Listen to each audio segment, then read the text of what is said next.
বছর ঘুরে আবারও আসতে চলেছে জাতীয় বাজেট। এ নিয়ে সাধারণ মানুষের কপালেও চিন্তার ভাঁজ।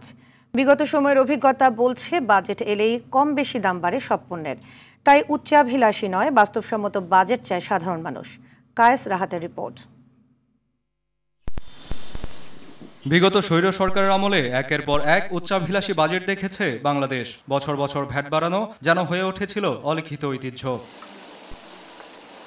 তাই নতুন এই সরকারের কাছে সাধারণ মানুষের দাবি বাজেট যেন হয় জনবান্ধব। শিক্ষা উপকরণ এবং নিত্য ব্যবহার্য প্রযুক্তি পণ্যের দাম যেন আসে হাতের নাগালে। কল রেটটা বিশেষ করে যারা একটু কম বোঝে, যারা প্যাকেজ কেনে না, তারা তো মনে করেন যে গলা কাটা, তাদের এটা কল রেটটা কেটে নেয়। কল রেটগুলো কমানো উচিত, পরিমাণ না বাড়িয়ে আওতা বাড়ানো দরকার।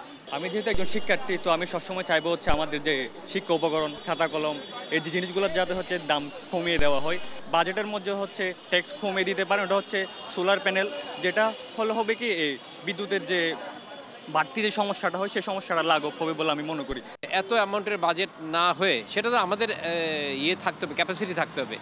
এত না হয়ে যতটুকু দরকার তার মধ্যে বাজেটটা করলে হয়। গত কয়েক বছরে অনেক গুণ বেড়েছে নিত্য প্রয়োজনীয় খাদ্যদ্রব্যের দাম। এবার তা থেকে রেহাই চান নিম্ন আয়ের মানুষ। আমরা গরিব মানুষ যে রিক্সা চালাই, যে মনে করেন মোটামুটি কায়দায় মনে করেন কটা ডাইল ভাত ছেলে মেয়ে নিয়ে সুন্দরভাবে খাইতে পারি, এটাই আমাদের নতুন সরকারের কাছে আবেদন থাকবে। যে সরকারে আসে তারা বাজেট দেয় উচ্চবিত্ত মানুষের জন্য, নিম্নবিত্ত মানুষের দিকে কেউ তাকায় না।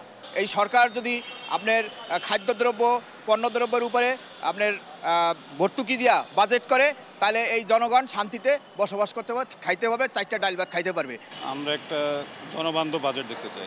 দুর্নীতিবাজ ও ফ্যাসিস্ট সরকারের পতনের পর অন্তর্বর্তী সরকারের প্রথম বাজেট নিয়ে এবার বেশ আশাবাদী দেশের সাধারণ মানুষ। কর কমিয়ে প্রয়োজনীয় ভর্তুকি দিয়ে হলেও অন্নবস্ত্র শিক্ষার অধিকার নিশ্চিতের দাবি তাদের।